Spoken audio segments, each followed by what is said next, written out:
There's a lot of great antique stores in Syracuse, but there was nothing weird. There was no store that I can walk into in Syracuse or the surrounding area and buy skulls or, look at really weird, odd things. As far as owning the antique store, I love it. My boyfriend and I, we both like collecting things, so it's kind of a nice outlet for us to, collect things and then put it somewhere and kind of show it to the world. So I'm very happy that I own this, and I'm very happy that I'm here in Syracuse.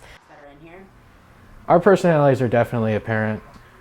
Classy, girly stuff from Sarah's interests in that kind of like Victorian, fashion and things. And then there's random weird shit that I like, and dead things are just cool. The general response is mixed for sure. We definitely get a lot of people that come in and are like, oh, this is really cool. This is so neat. Oh, that's weird.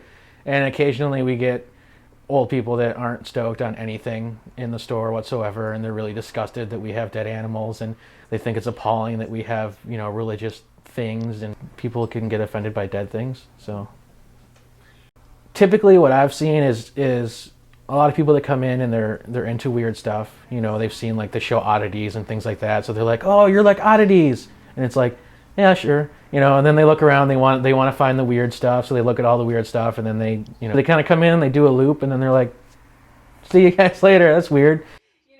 We wanted something that kind of speaks to people that are a little darker, and I think that's what influenced us. We just wanted to bring something to Syracuse. The most popular items that we have is probably skulls. Skulls sell very well. And I think the reason people like them so much is it's interesting to look at. Any antique could be interesting, but I think skulls are most interesting because it's nature. It's real. Animal skulls all come from us. We have flesh-eating beetles, and we use pet store casualties. I have friends that are vet techs. So anything that dies naturally, we don't kill anything for profit. So we'll pick up roadkill, hunters and trappers that after they're done with the meat, they'll give us the remains, or we'll buy it off of them, and we process the bones ourselves. I think my favorite thing that we have is a jukebox. It's from the 60s and it works.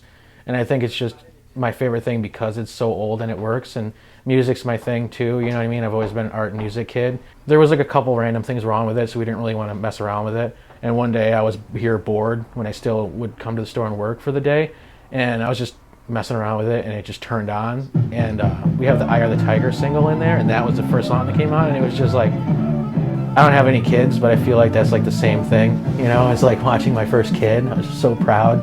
This old jukebox that shouldn't work is working, and it was nice. The devil went down to Georgia. He was looking for a soul to steal. He was in a bind, but he was waiting. Typical customer could be an 80-year-old woman just looking for dolls to her collection, to a 17-year-old that wants a skull or a wet specimen, or maybe a cool fur coat. We definitely have a hipster clientele, especially like I said, the typewriters, old vintage suitcases are a thing. Like, we get a lot of college kids who decorate their apartments with our stuff.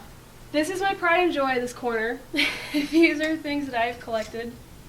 When I get something and I say I can fit into it to my boyfriend, he knows it's not going in the store. That's just how it is.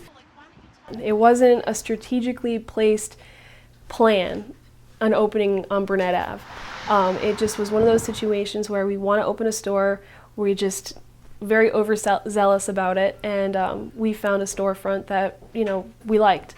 Eventually, yes, we would love to change the location. We need foot traffic. We want people to be able to always walk by our store and say, what's this, and walk in.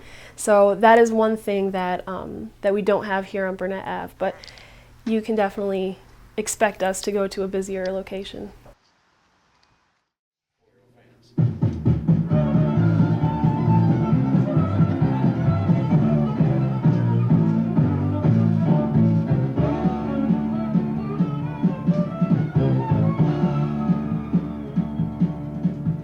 The devil went down to Georgia. He was looking for a soul to steal. He was in a bind, but he was waiting.